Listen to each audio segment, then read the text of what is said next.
Hi, Harmony House. Welcome to our chapter book story time, reading The Magic Misfits.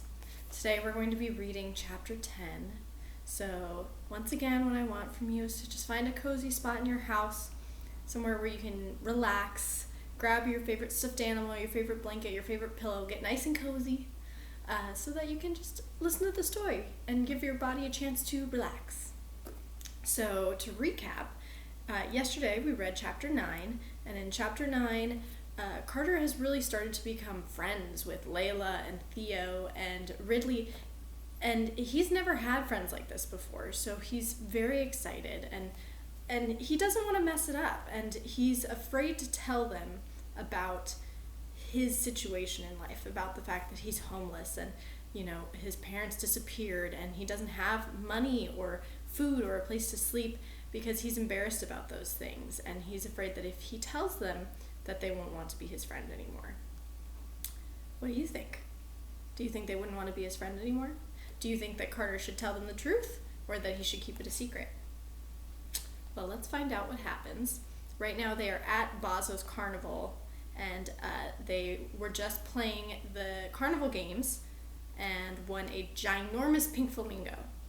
And Carter was a little worried that that would attract attention, because remember, he doesn't want Bazo's crew to see him.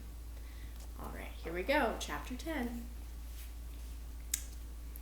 After beating one of the unbeatable games, the four friends went to the fun house and the Hall of Mirrors. When the others went to the sideshow, Carter excused himself, saying he needed the bathroom. In actuality, he didn't want any of Bazo's gang to find him in there again. Finally, they each tried their might at the Test Your Strength machine. None of them won. "It's the one game in the whole place that isn't rigged," Layla noted. "Oh, it's rigged all right," Ridley groaned, "if you're not a giant hulk with huge muscles." "We have to ride the Ferris wheel," Layla cried, dragging the others along. The four of them made their way into a rusty caged car. As the ground retreated beneath them, Carter's stomach dropped, and he came face to face with the full moon. Ridley called out to the woman at the controls. "Keep an eye on my chair, please. That bell was very expensive." When the others stared at her, aghast, she added, "What? You guys are the only ones allowed to crack jokes?" The metal car jerked to a halt at the wheel's highest point and swung slightly in the wind. Layla rocked back and forth next to Carter, making the car swing harder. "Cut it out," growled Ridley. "You're going to make me puke in tiny cucumber and cream cheese sandwiches everywhere." "Sorry," Layla said. "It's this cage. I'm always thinking of an escape." "You're going to rock your way out?" Ridley asked. "Maybe." For a moment there was nothing but the wind and the squeaking of the swinging car. As Carter looked out over the small town, he felt that warm feeling wash over him. He was on top of the world, in more ways than one. "Do you guys like it here?" Carter asked. "In Mineral Wells?" Ridley said. "Sure. As small towns go, it's not so bad." "Not so bad," Layla chimed in. "It's wonderful. There's fresh air, the trees and hills are great for hikes, the people are nice." "The people are okay," Ridley interrupted. "I guess the kids at my school aren't so great," Layla admitted. "But I don't think they mean to be as cruel as they are." Ridley nudged Theo's arm and then whispered to him. Yes, they do." He smiled politely at her. "You always think the best of everyone, don't you?" Carter asked. He'd never known someone like Layla. "I try to," Layla said, her voice dropping. "Before I was adopted, I lived in an orphanage. It wasn't wonderful. So ever since, I've tried to be thankful. It's not easy, but it's better than feeling sorry for myself." Ding, ding, ding, ding, ding! That was the sound of a bell from someone winning a prize down on the midway. But I bet you thought it was a symbol that it was a symbol that Carter suddenly realized he and Layla had lots in common. Nope, it was just a bell. Or was it? Do you think Carter and Layla have lots in common? "I never feel sorry for myself," Ridley said.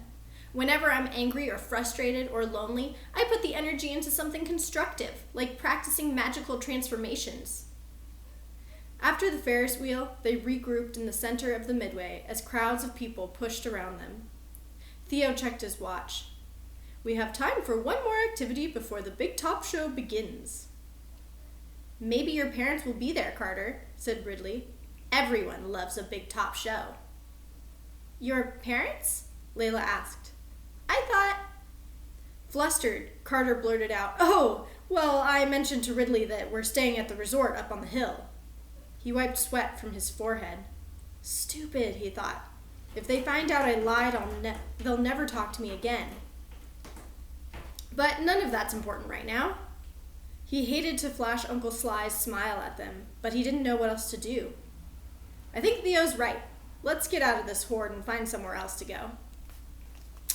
Uh-oh, so Carter's lies are starting to catch up with him. Layla knows that he doesn't have parents because Mr. Dante Vernon, Layla's father, told her about that.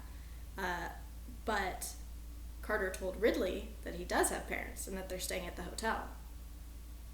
Uh-oh. A purple tent with golden tassels was only steps away. Outside, a wooden sign said, Psychic. Hurry, said Carter, this way. He held the velvet curtain aside for the others, then grabbed the coins he'd found in his pocket that morning. This wasn't an emergency, and it certainly wouldn't fill his belly, but he wanted to do something special for the others. They'd given him the best night of his life, and he wanted to give them something in return. The walls of the dim tent were decorated with intricate indigo tapestries. Incense perfumed the air with a dark, spicy aroma. In the center was a round table draped in faded red scarves. A wrinkled old woman sat gazing at a cloudy crystal ball. The gatekeepers of destiny have brought you to Helga, she said, her eyes darting among their faces. Your future awaits to be revealed. Give me a break, muttered Ridley. Carter set a coin on the table. Helga snatched it and tucked it inside her belt. You must hold one another's hands. She arranged herself on her chair and waved her palms over the cloudy crystal ball. Bring forth the future and give me true sight, she chanted. Unfurl their path in darkness or light. Show me the way these four will tread. Reveal what's to come, be it white, black, or red. She brought her face close to the crystal ball. The milky whiteness within the glass swirled and cleared like clouds parting to reveal the sky.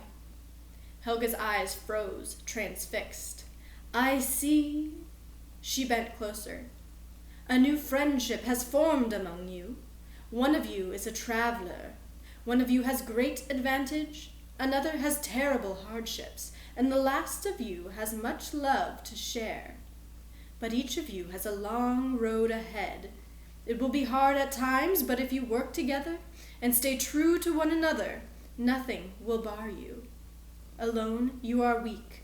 Together, you are strong. So say the gatekeepers of destiny. So the psychic is telling them what she sees about their life and about their future in her crystal ball. So she says that alone, they're weak, but together, they're strong, and they've got hardships ahead. So they've got challenges that they will be facing, and she's suggesting that they work together to get through those challenges. As the friends exited, Layla said, Did you hear that? She knew everything about us. Mind blown. No way, Ridley said. All that was a bunch of generic mumbo-jumbo. I've read fortune cookies with more insight. True or not, I like her message, Theo said. Sometimes it is worth a little pocket change to feel reassured. I liked it too, Carter agreed. Sure, it was probably just the usual trickery of psychics, Carter thought. But what if she was right? What if the gatekeepers of destiny did want Carter to stay here? What do you think? Should Carter stay in Mineral Wells with his friends, or should he move on? Across the carnival, sirens blared and clowns ran around calling, Time for the big show at the big top. One and all, come and join. I think my parents are probably waiting for me back at the resort, Carter mentioned, trying again to avoid being seen by Bazo's gang. Maybe we should just go. But we already have tickets, said Theo. Don't be a goose, Carter, Layla said, doing a cartwheel. Madam Helga said it herself. Together we're strong. She tilted her head as she examined his face quizzically, as if searching for the truth. Your parents won't mind. I'm sure of it. Reluctantly, Carter followed his friends. The big show was in the largest tent at the center of the carnival. The pockpickets were already on the circular stage wearing their striped costumes as Carter and the others made their way through the crowd and found their seats. If you remember, the pockpickets were the singing group that Carter and Theo stopped from stealing a bunch of people's jewelry and watches and things like that. Theo tossed Carter a knowing look, reminding him of how they'd foiled the barbershop quartet's pickpocketing plan that afternoon. It felt so long ago. Carter wondered if he should be ready to help stop them from stealing again. They sang, We've had fun, we've had laughs. You've played games, all those gaffs. Cotton candy popcorn too, corn dogs made of not a clue. Rides that tossed you to and fro, and now it's time for the big show.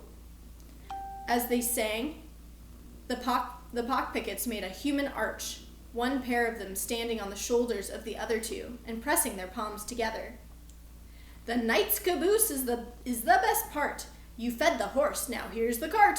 The man who makes your dreams come true, the brilliant boss of Ballyhoo, the grand, the great, the heavyweight, master of you never know. It's the man of the hour, B.B. Bazo. With a burst of flame and smoke, the pockpickets vanished and were replaced by B.B. Bazo, center stage. The large man with the white, powdered face wore a black silk robe that shimmered with shiny beads and a wide and crooked smile. The angry blonde monkey that Carter had seen the previous night was perched on his shoulder, wearing the same red fez. Greetings. I am B.B. Bazo, and this is my show. All you see because of me. All your fun is by my design. I've crisscrossed the globe to learn the mysteries of the mystics, the secrets of the swamis, the fabulosities of the fakirs. Why? It thrills me beyond all measure to entertain you, my beloved fans. The crowd clapped and laughed. Carter ducked a little lower among the others and tucked his hat down. He hoped his friends didn't notice his behavior. Bazo started the show with a swish by swinging a sword and chopping the heads off a bouquet of roses. Dandelions popped up in their place. Not bad, Ridley said as the crowd oohed and awed. Then Bazo swung up his clenched fists and levitated a donkey 15 feet above the stage. It thrashed its legs in the air, desperate to get away. That poor animal, Layla whispered as the crowd gasped. For the next trick, a frightened-looking clown stumbled onto the stage as though pushed from the wings. Bazo shut him inside a coffin-like box laid out on a table. The clown squeezed his eyes shut when Bazo held up a handsaw, its teeth as big as a shark's. Bazo sawed the clown's box into threes. First he cut at the knees, then at the neck. Bazo's brow was shiny with sweat from the effort. Carter was flushed, worried that something might go terribly wrong, but after a few toe-curling moments, Bazo put the clown back together again. The clown staggered off stage in a daze. 2 cannons fired, shooting clowns across the stage into nets. Then Bazo flung doves into the air, which changed instantly into black crows, cawing loudly overhead like a bad omen. He has an interesting technique, Theo said, his eyes fixed on the stage. You might wonder what it takes to run a carnival, Bazo grinned. Let me tell you. It takes strength! He juggled 4 sledgehammers, then stepped away from them. They kept circling in the air. It takes money! A giant safe rolled on stage by the tattooed baby. BB Bozzo spun it around, showing all four sides. When he opened it, a great explosion of bills rained over the crowd. The bills weren't money, though. They were blank pieces of green paper. It takes flair! From the sides of the stage, the walrus tossed several white chairs to BB Bozzo, who threw them together to create a tower, each new chair balanced atop the last. The spider lady climbed up the side and crouched on top. It takes power! With a snap of BB Bozzo's fingers, the tower collapsed. The spider lady didn't move. Instead, she and the top chair floated in place. Carter wasn't sure, but he thought that she might have smiled right at him. He slunk down even lower in his seat. It takes laughs! BB Bozzo returned to the safe, closed it, and opened it again. In the place of the money, one pockpicket after another climbed out, waving to the crowd. It takes magic! BB Bozzo raised his arms, and all of his lackeys, the walrus, the tattooed baby, and the spider lady, floated to the center of the stage. And most important, it takes all of you! Curtains fell around the stage from rafters overhead. A moment later, they dropped to the ground, revealing giant mirrors surrounding the stage and reflecting the image of the crowd back at themselves. The mirror appeared on the stage so quickly that people shouted in awe. A spotlight swiveled toward center stage, and the mirrors became transparent, revealing Bozzo and his monkey sitting on his shoulder. Everyone else who'd been with them had disappeared. The crowd went wild. Bozzo's monkey clapped its tiny hands as the rest of Bozzo's crew rejoined him center stage. Finally, all of them took a bow. "Thank you, one and all," Bozzo blared. "One last thing. As many of you know, the largest diamond in the world, the Star of Africa, will be traveling through this very town. I have arranged that all 530 carats, will be part of a very special show. The finale fantastique.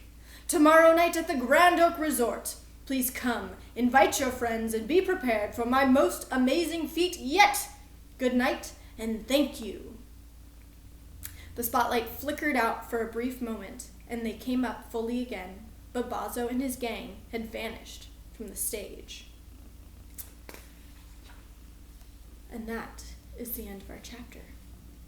But BB Bozzo made an announcement. He said they're going to have one final show, and it's going to take place at the Grand Oak Resort, where there's going to be the largest diamond in the world out on display. And he says he's going to use it as part of their show. What do you think he's going to do with that diamond? I don't know. We will continue reading... Oh, noodles. We will continue reading chapter 11 tomorrow. See you later, everybody. Bye.